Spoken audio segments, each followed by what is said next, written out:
나에게는 역사적 사명이 있다. 그리고 나는 이 사명을 완수하고 말 것이다. 내가 이것을 하는 것은 하나님의 섭리로 정해져 있기 때문이다. 어디 에스겔이나 이사야나 예레미야에 나오는 말 같죠? 나에게는 하나님의 섭리가 정해져 있다. 나는 하나님의 섭리를 행하는 것이 나에게 주어진 책임이다. 이렇게 마치 우리가 구약성서를 읽을 때 예언서에 나오는 이 말과 같은 이 멋있는 말을 한 사람이 누구이겠습니까? 나는 하나님의 섭리 따라 하는 사람일 뿐이다. 하나님의 뜻대로 하는 사람이다. 나는 이 사명을 완수하기 위하여 이 땅에 왔다. 누구의 말 같습니까? 서구의 지도자 처칠, 루즈벨트? 아닙니다. 히틀러의 말입니다. 히틀러가 1938년에 스탈린을 만나서 서로 독소 불가침 조약을 맺기 위한 회담을 하면서 스탈린 앞에서 자기의 역사적 사명을 얘기하면서 내가 지금 이 일을 하고 있는 것은 하나님의 섭리에 의한 것이라고 이렇게 얘기합니다. 그리고 독소 불가침 조약, 물론 여러분들이 잘 알다시피 그건 1939년에 맺어졌지만 1941년에 깨지고 맙니다.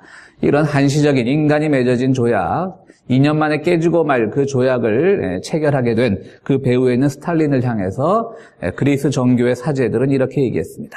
스탈린을 우리의 지도자로 세운 것은 하나님의 뜻이다. 하나님의 섭리다.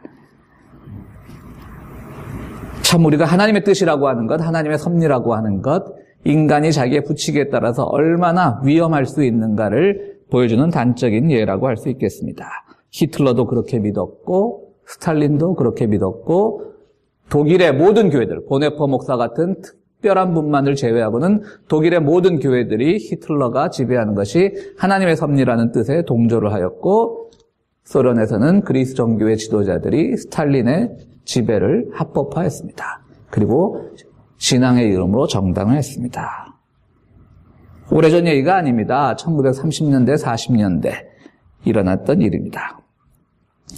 물론 우리는 하나님의 계획 안에 사는 사람들입니다. 우리 그리스도인들에게 있어서 하나님의 뜻대로 산다는 것, 온 우주의 주권자는 하나님이기 때문에 모든 것이 하나님의 뜻대로이다라고 말하는 것에 대해서는 신학적으로 큰 문제가 될 것은 없습니다. 그러나 그것이 잘못 쓰였을 때 이렇게 스탈린이나 히틀러조차도 정당화시켜버리는 경우가 있을 수가 있습니다. 그런 점에서 분명히 우리는 하나님의 주권하에 있고 모든 것이 하나님의 뜻대로 이루어진다라고 하는 그런 신앙 고백이 필요할 때도 있지만 그것이 어떤 경우에 어떤 삶 속에서 쓰여야 되는가는 우리가 대단히 열심히 기도해야 되고 고민해야 되는 것입니다. 아무데나 갖다 붙인다고 하나님의 뜻이 아니고 아무데나 갖다 붙인다고 하나님의 섭리가 아닌 것입니다. 교회사 속에서 수많은 교회 지도자들이 권력자들에게 이런 말을 가지고 아부를 했고 그것이 많은 사람들의 희생을 가져왔지만 아직도 여전히 21세기에도 여전히 그런 말들이 우리에게 들리고 있는 현실을 우리는 살아가고 있습니다. 섭리라고 하는 말은 영어로 보면 하나님께서 앞서 살펴보신다라고 하는 뜻입니다. 한 개인, 우리와 같은 개인들 그리고 공동체, 교회가 될 수도 있고 사회가 될 수도 있고 나라가 될 수도 있겠죠. 그 공동체의 미래를 하나님께서 미리 다 살펴서 알고 계신다라고 하는 것이죠. 하나님의 계획 안에는 한 개인이나 공동체의 미래가 다 담겨져 있다는 얘기입니다. 그런데 이것이 인과관계는 아닙니다. 내가 이 일을 했기 때문에 다음에 이런 것이 있다면 그거는 인과관계일 뿐이죠. 업보사상일 뿐입니다. 그건 하나님의 섭리는 그런 것은 아니고요. 하나님의 계획 안에는 하나님의 뜻대로 정하신 바가 있어서 우리의 모든 것이 정해져 있다라고 하는 것입니다.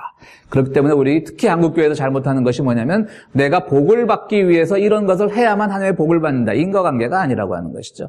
우리가 하는 행동은 복을 받기 위해서 하는 것이 아니라 하나님이 이 시대에 우리에게 바로 이 순간 어떤 일을 하는 것이 옳다고 가르쳐셨기 때문에 하는 거예요. 그리고 그 결과는 하나님이 이미 아시는 거예요. 내가 막 정말 옳은 일을 했는데 억울하게도 우리의 미래가 하나님 앞에서 좋지 않게 하나님이 결정하고 계신다면 그걸 우리가 감수할 수 있어야 돼요. 더러는 우리가 좀 억울한 것도 없잖아 있지만 전혀 하나님의 일을 하지 않았어도 또 하나님의 계획 안에서 그 미래가 보장된 경우도 있을 수가 있는 거예요. 이거는 하나님의 어떤 부조리함, 불합리함을 설명하는 것이 아니라 하나님의 뜻이라고 하는 것, 하나님의 섭리라고 하는 것은 인과관계에 의해서 결정되는 것은 아니라고 하는 것이죠. 그저 우리는 오늘날 내가 복 받기 위해서 나중에 잘 되기 위해서가 아니라 이 시대, 이 순간을 살아가면서 하나님께서 내가 무엇을 하는 것이 가장 옳은가를 늘 고민하면서 그것을 지시한 하나님의 뜻이 무엇인가를 알기 위해 기도하고 말씀 읽고 하는 그런 것이 필요하다고 하는 것입니다. 하나님의 뜻은 물론 소중한 겁니다. 하나님은 우주의 주권자이므로 우리의 모든 것을 주관하십니다. 그러나 그것이 함부로 쓰였을 때 얼마나 그것이 나쁜 결과를 가져온다는 것은 역사가 증명하고 우리 주변의 많은 사람들이 그것을 보여주고 있는 것입니다. 참 그래서 하나님의 뜻이란 건 어렵습니다. 분명히 하나님의 주권이라는 의미에서는 모든 것이 하나님의 뜻 안에 있는 것 같지만 이처럼 부조리한 경우들도 많이 있는데요. 오늘 사무엘상 말씀은 6장의 1절에 12절까지 말씀, 더 뒤로 길어지는 말씀인데요. 블레셋과 이스라엘 전쟁 중에 일어났던 이야기입니다. 이 사건을 통해서 우리는 하나님의 뜻을 안다는 것이 참 어렵지만 또 이 말씀 하나 읽었다고 우리가 하나님의 뜻을 다 알 수 없겠지만 이 시대 하나님의 뜻이란 건 과연 무엇일까? 우리는 어떻게 고민하고 어떻게 기도해야 되는지를 이 말씀을 통해서 살펴볼 수가 있습니다. 블레셋과 이스라엘, 늘 참 이 이스라엘 역사 중에 앙숙이었죠. 전쟁을 하게 됩니다. 이때까지 보면 이스라엘이 늘 전쟁에서 승리하는 거예요. 그 당시 문명으로 보면 블레셋이 더 앞서 있었어요. 철기 문화도 블레셋이 먼저 가지고 있었어요. 그러니까 모든 전쟁에서 항상 이스라엘이 이기니까 블레셋은 굉장히 고민인 거예요. 분명히 우리보다 문명도 뒤져 있고 저거 뜨내기 같은 광야 생활도 마친 지 얼마 되지도 않는 뜨내기 같은 민족인데 왜 우리가 계속 질까? 그러니까 그 나라에도 종교 지도자들이 있을 거 아니에요. 막 불러서 고민을 합니다. 근데 그 나라엔 법궤라는 게 있다. 광야 시대부터 하나님의 말씀의 상징, 하나님의 임재의 상징이라고 하는 그 소중한 법궤가 있는데 저것이 승리의 원인이다. 이렇게 이제 그 나라 점쟁이들이 이제 충고를 해주는 거예요. 근데 또 한 번 전쟁이 났습니다. 근데 이번에는 법궤를 가진 이스라엘이 졌어요. 이스라엘 사람들도 교만했던 거죠. 우리가 법궤만 있으면 어떤 전쟁에 나가서도 백전백승하고 항상 이긴다라고 생각을 했는데 그것이 하나님의 뜻이라고 생각했는데 졌어요. 그냥 진 게 아니라 그들에게 있어서 하나님의 임재의 상징이고 하나님의 승리의 상징인 법궤를 블레셋에게 뺏겨버린 겁니다. 그러니까 블레셋 사람들은 이제 굉장한 걸 손에 쥔 거죠. 이야, 이제 저거에 우리 손에 들어왔구나. 맨날 우리가 저 법궤라는 것 때문에 졌는데 저 법궤 이번에 우리가 전쟁에도 이기고 저 법궤도 뺏었구나. 막 신이 났습니다. 이스라엘 사람들한테는 아주 자존심이 상했던 경우인 것이죠. 그런데 이게 웬일입니까? 법궤라는 것이 블레셋 땅에 가니까요. 당시 블레셋 사람들은 다곤이라고 하는 신을 모시고 있었는데 하루아침에 막 다곤 신전이 무너지는 겁니다. 세워놓으면 또 무너지고. 그 사람들이 그 옛날이니까 얼마나 모든 것을 이렇게 미신적으로 생각을 했을 거예요. 야, 저게 이스라엘 사람들 손에 있어야 되는데 우리 손에 오니까 요즘 말로 하면 무속신앙 말로 하면 부정이 타버린 거지. 우리 그 다곤 신전이 막 무너지는 겁니다. 그래서 다른 이 블레셋의 어떤 지방 마을에 그 법궤를 맡기니까 또 그 지역 사람들이 온 피부병을 앓고 막 종기 때문에 고생을 하는 겁니다. 그래서 야, 이건 우리가 갖고 있을 게 아니다. 돌려주자. 그런 거 보면 참 블레셋 사람들이 어떻게 보면 또 신사적이었던 것 같아요. 남의 나라 가장 소중한 보물을 뺏어와 놓고도 요즘 힘 있을 때 뺏어간 문화재 같은 거 반환 안 하는 나라들 많잖아요. 근데 그거에 비한다면 블레셋 사람들은 좀 신사적이었던 것 같아요. 돌려주자. 근데 누구도 손이 되기 싫은 거예요. 부정탄 거예요. 막 다곤 신전도 무너뜨리고 그것만 근처에만 가도 사람들이 피부병 걸리니까. 그러면서도 한편으로는 이 생각이 드는 거예요. 정말 저게 어떤 종교적인 효과가 있을까? 저게 과연 승리의 상징일까? 저들이 믿는 야훼 하나님이 정말 저 법궤를 통해서 임재할까? 막 모든 생각들이 이제 블레셋 사람들이 고민을 하는 거죠. 그래서 그들끼리 하나님의 임재인지 하나님의 뜻인지 아닌지 하나님도 안 믿는 사람들이 블레셋 사람들은 하나님 신앙을 갖지 않은 사람들이었는데요. 알기 위해서 암소 2마리를 끌어다가 수레를 만들고요.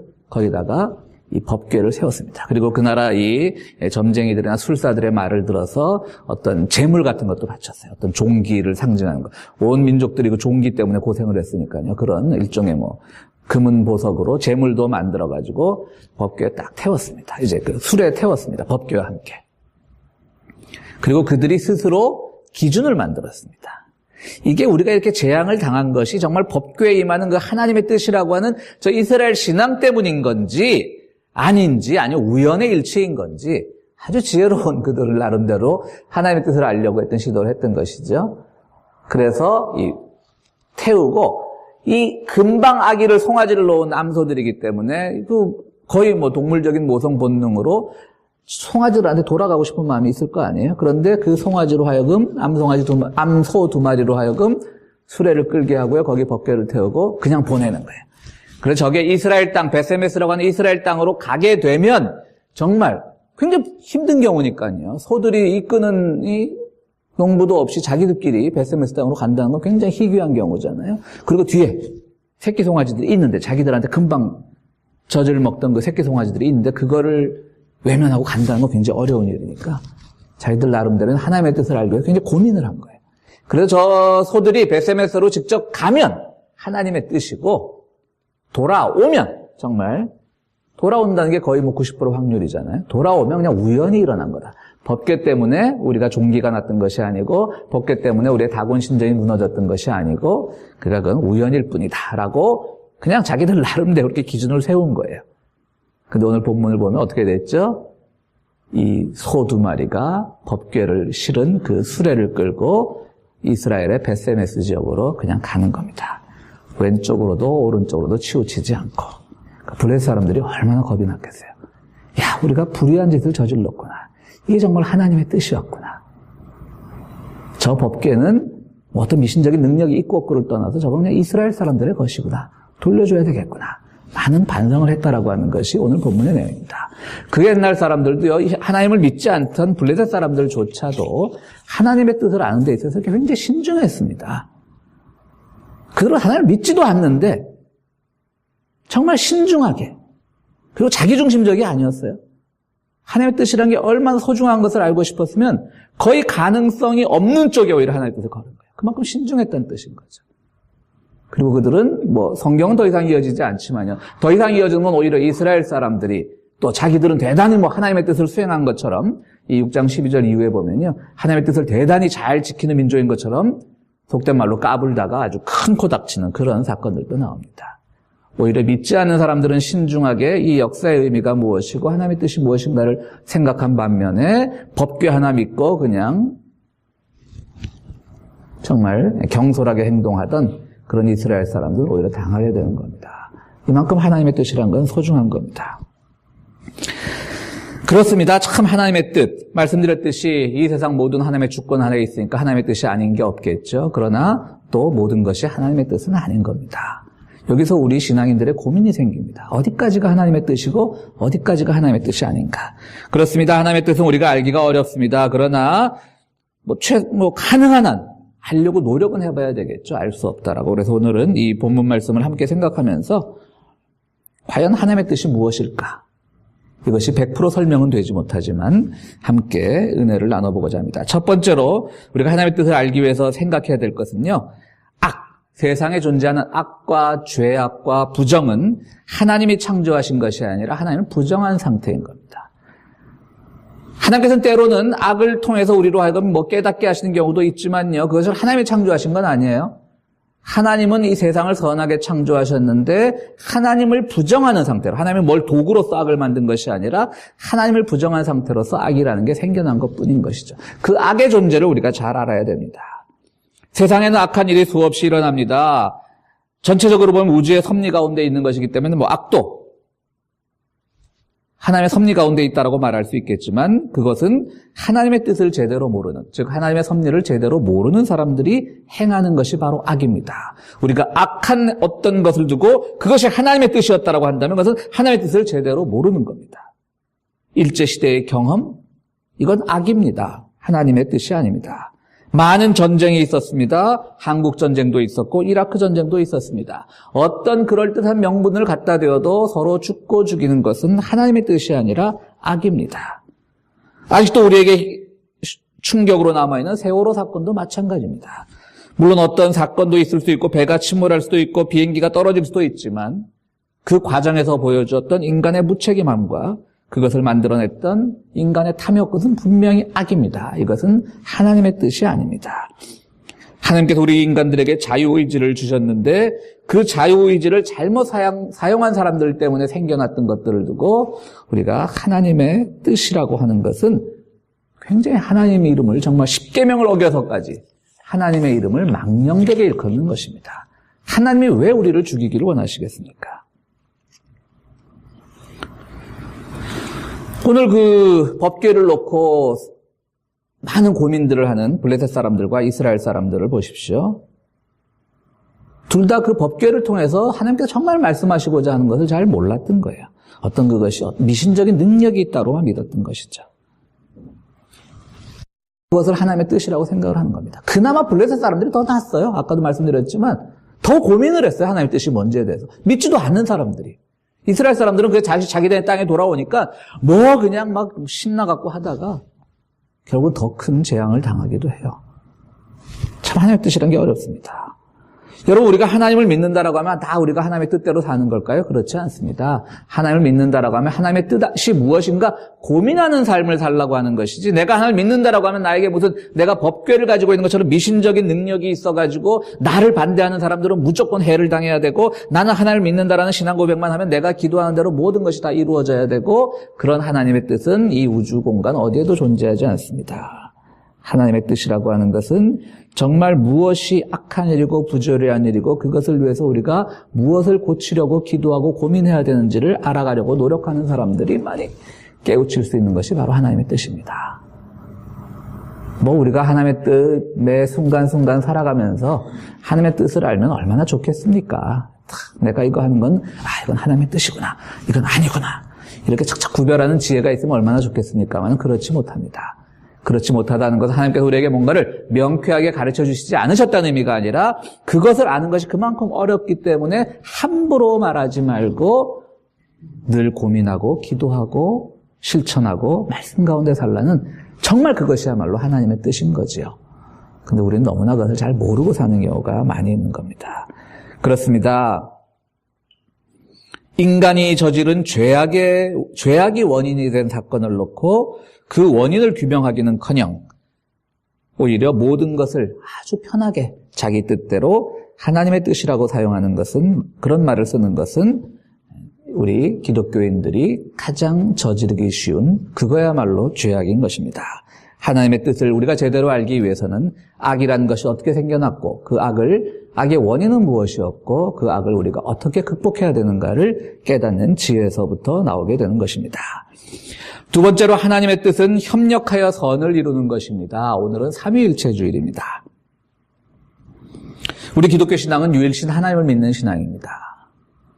근데 이 신앙이 배타적일 수 있고 독선적일 수 있어요.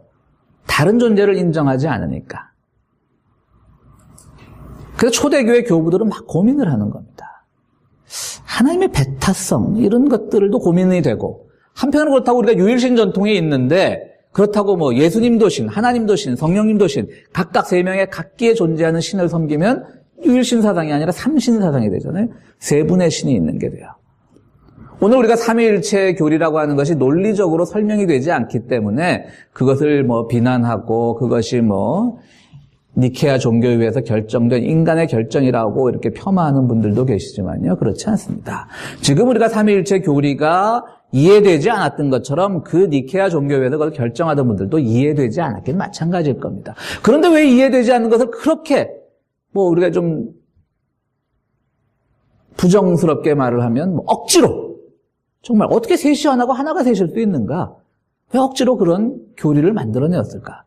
그분들은 우리처럼 고민 없었겠습니까? 우리보다 더 철저하게 믿고 더 철저하게 기도하던 분들이 왜 그렇게 만들어내었을까? 여전히 우리는 논리적으로 삼위일체 신앙은 이해할 수 없습니다. 어떻게 세 분이 한 분이 되고 한 분이 세 분이 됩니까? 그러나 이건 논리의 문제가 아니라 바로 사귐과 교제의 문제입니다.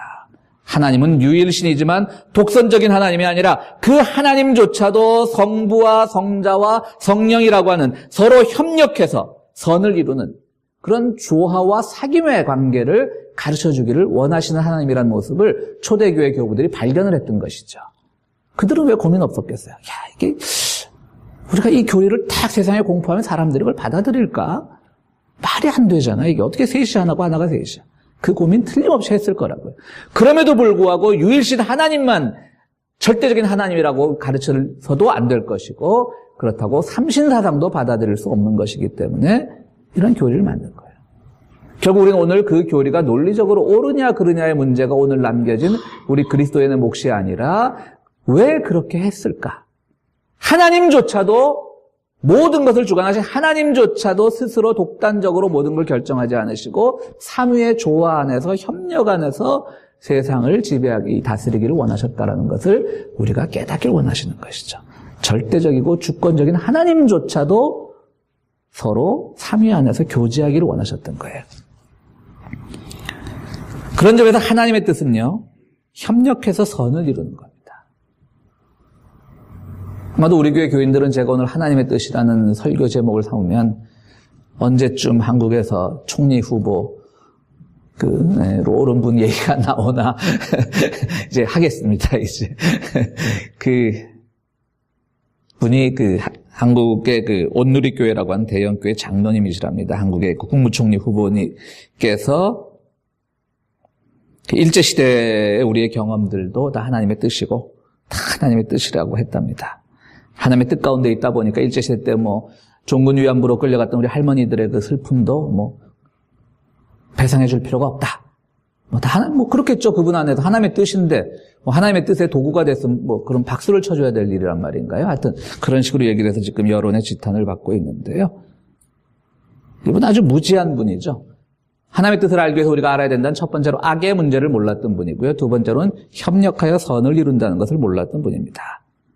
자, 우리가 100번 양보해서요. 말씀드렸듯이 모든 것이 하나님의 주권하에 있기 때문에, 그래, 일제시대도 하나님의 뜻이다. 말할 수 있어요. 100번 양보해서 그럴 수 있어요. 근데 그게 정말 그 말이 진리가 되려면 우리가 놓치지 말아야 될 부분이 하나가 있습니다. 협력하여 선을 이루는 부분을 놓치지 말아야 돼요. 뭐가 되냐면, 그래, 일제시대가 정말 하나님의 뜻이었다면 놓치지 말아야 될 부분이, 그렇다면 그 하나님께서 주신 시련을 통해서 우리가 무엇을 배우기를 원하는가를 깨우쳐야 되는 거죠. 그래서 그 이후에 일제 청산도 잘 해야 되는 것이고, 정말 억지로 끌려가서 정말 그 젊은 아름다운 여성들의 몸을 바쳐야만 했던, 빼앗겨야만 했던 그 종군 위안부 할머니들에 대한 보상도 완료해야 되는 것이고요. 한국 사회 곳곳에 남아있는 일제의 잔재들도 극복을 해야 되는 것이고요. 다 이것이 다 이루어졌으면 하나님의 뜻이라고 말할 수가 있어요. 야, 우리가 그런 시련을 통해 갖고 그들이 보여줬던 나쁜 제도를 다 극복하고 배상하고 보상하고 그들에게 갚을 걸 다 갚고 우리 생각 굉장히 좋아졌구나. 이럴 때 우리가 자신 있게 하나님의 뜻이라고 말할 수가 있어요. 야, 일제시대가 하나님의 뜻이었구나. 왜? 그 시련을 통해서 우리가 너무 좋아졌기 때문에. 근데 지금 그렇습니까? 전혀 그 시대를 통해서 우리가 나아진 게 하나도 없잖아요. 여전히 사회에서는 그 시대의 권력을 잡았던 친일파들이 아직도 사회 곳곳에서 큰 권력을 유지하고 있고, 심지어는 독립군을 때려잡던 일본 헌병의 딸이 대통령을 하고 있고. 여러분들 그거 아세요? 대한민국 군대만 구타가 있습니다, 여러분들. 정말이에요. 제가 다른 나라 군대는 안 가봐서 모르겠지만 구타는 대한민국 군대만 있답니다. 그게 다 일제 군대 잔재입니다. 우리가 정말 일제화가 하나님의 뜻이었다라고 말할 수 있으려면 그 시대가 보여주었던 그 모든 부조리한 것들을 오늘 우리가 다 극복을 하고 깨끗해졌으면 그런 말 할 수 있어요. 근데 그게 안 되고 오히려 그 세대들이 그 질서가 여전히 유지하고 있는데 하나님의 뜻이라고 하면 이건 하나님의 뜻이 아니라 그렇게 말하는 사람들은 뭐죠? 아직도 사탄의 권세하에 있는 사람인 겁니다. 그 시대를 아직도 찬양하고 있기 때문에 사탄의 권세인 겁니다. 하나님의 뜻은 협력하여 선을 이루어야 되는 겁니다. 내가 오늘 시련을 당했습니다. 역사적으로 시련을 당했고 우리 가족이 시련을 당했고 내가 시련을 당했는데 그 시련을 극복하는 과정에서 내가 그동안 깨우치지 못했던 것을 깨우치고 나쁜 습관들을 극복해 나가고 거기서 정말 선한 의지들을 살리고 내 시련의 극복을 통해서 또 다른 시련을 당하는 사람들을 위로할 수 있는 마음이 생길 때 그때 그게 하나님의 뜻인 것이지, 만약 내가 이유를 알 수 없는 시련을 당했는데 그것이 하나님의 뜻이다 라고 말할 수 없게 되는 것이죠. 욥의 경우를 보십시오. 구약 성경에서 아무런 의미 없이 고통을 당합니다. 크게 보면 하나님의 뜻이지만 우리가 욥기를 읽다 보면 마귀가 먼저 제안을 했던 것을 알 수가 있습니다. 그러나 그 욥은 이겨냅니다. 여러분, 그 과정에서 욥이 그냥 하나님의 뜻이구나 다 받아들이자 이랬습니까? 철저하게 고민하고 하나님하고 맞대면서 싸웁니다. 오히려 친구들은 와가지고 네가 하나님의 뜻을 잘 몰라서 그래 하는 너를 다 잘 앞으로 끌고 가려고 해 이렇게 위로를 해도 절대 받아들이지 않죠. 자기는 이유를 알 수 없으니까요. 그 악한 이유를. 하나하고 막 맞서는 거예요.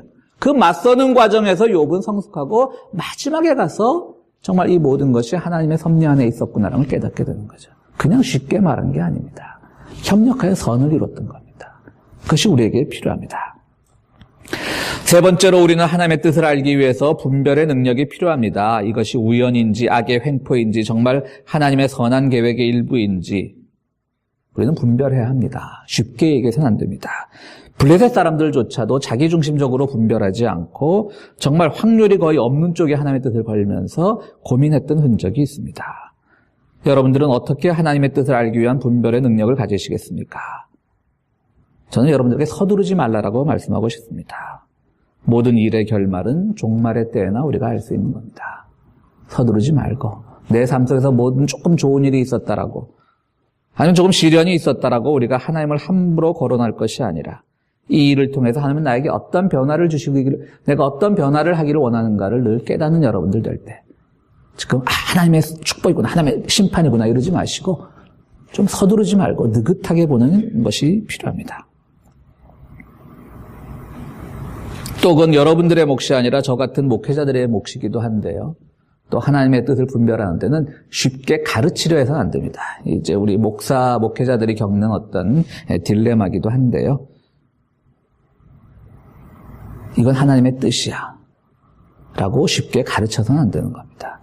우리 주변에서도 누가 좀 신앙에 고민하면 상담해 준답시고 그런 말들 많이 하시죠. 하나님의 뜻이 하나님의 시련일 거야.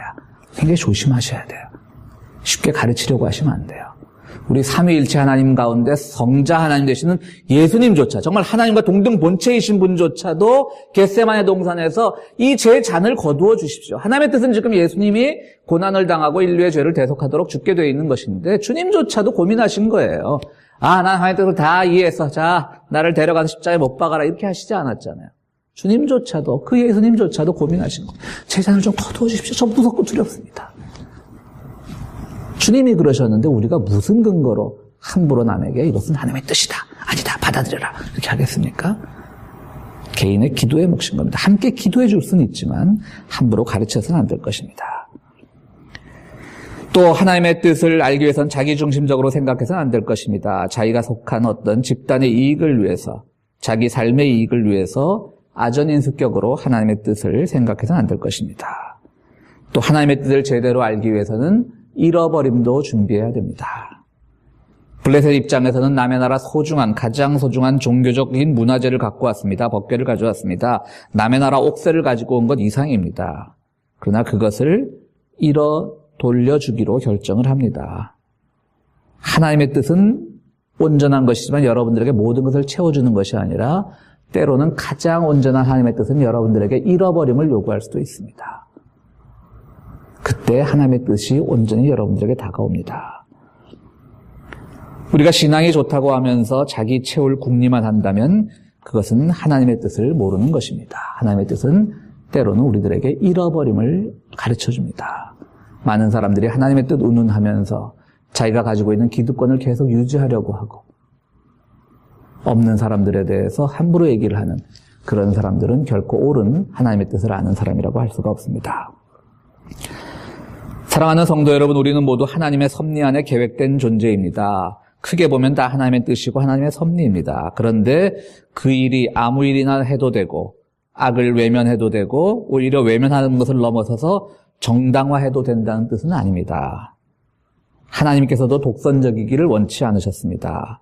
우리가 하나님의 뜻이란 그 말을 가지고 독선적이 되어서는 결코 아닐 것입니다. 하나님조차도 삼위 안에서 조화를 이루셨듯이 우리 사랑하는 성도 여러분들은요, 우리가 하나님의 뜻을 더욱더 알아가기 위해서 기도하시되 하나님이 가르쳐준 그 조화 안에서 이웃과의 조화, 또 내 삶과의 조화 안에서 겸손하게 하나님의 뜻을 찾아가야 되는 겁니다. 결코 교만하지 않게 겸손하게 하나님의 뜻을 찾아가는 여러분들이 되길 바랍니다. 여러분들이 정말 이렇게 조화 안에서 하나님의 뜻을 찾아갈 때 여러분에게 아직은 부족하지만 저도 마찬가지고요. 우리 모두에게 겸손하게 하나님의 뜻을 강구하는 사람들에게 정말 놀라운 은혜로 하나님의 길을 밝히 보여주시는 은총을 누리는 여러분들이 되시기를 간절히 바랍니다. 우리 함께 기도하시겠습니다.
우리가 미래를 알지 못하여 때로 불안할 때도 우리의 늘 앞길을 인도하여 주시고 우리를 선한 곳으로 인도해 주신 하나님께 감사를 드립니다.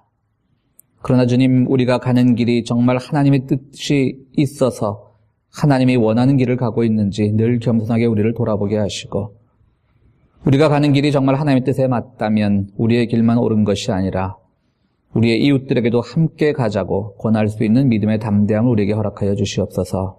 하나님의 뜻을 함부로 판단하고 교만하게 인정하는 그런 죄인의 길에 들어서지 않게 하시고, 우리가 늘 우리의 삶 속에서 겸손하게 주님의 음성을 묵상하는 우리들 될 수 있도록 은총으로 인도하여 주시옵소서. 주님께서 우리 삶의 자리에서 우리가 줄이지 않도록, 우리가 궁핍하지 않도록 일터를 주심을 감사드리옵나이다. 그 일터를 통하여 얻어진 소득의 일부를 우리가 주님 앞에 드립니다. 이 예물 드릴 때마다 진정한 하나님의 뜻이, 하나님의 공의와 평화가 이 땅에 선포되게 하시고 그 안에서 우리 모두가 기쁨을 누릴 수 있도록 주여 도와주시옵소서. 드리는 손길 위에 주님께서 은총으로 더하실 줄로 믿사오며 예수 그리스도 이름으로 기도하옵나이다. 아멘.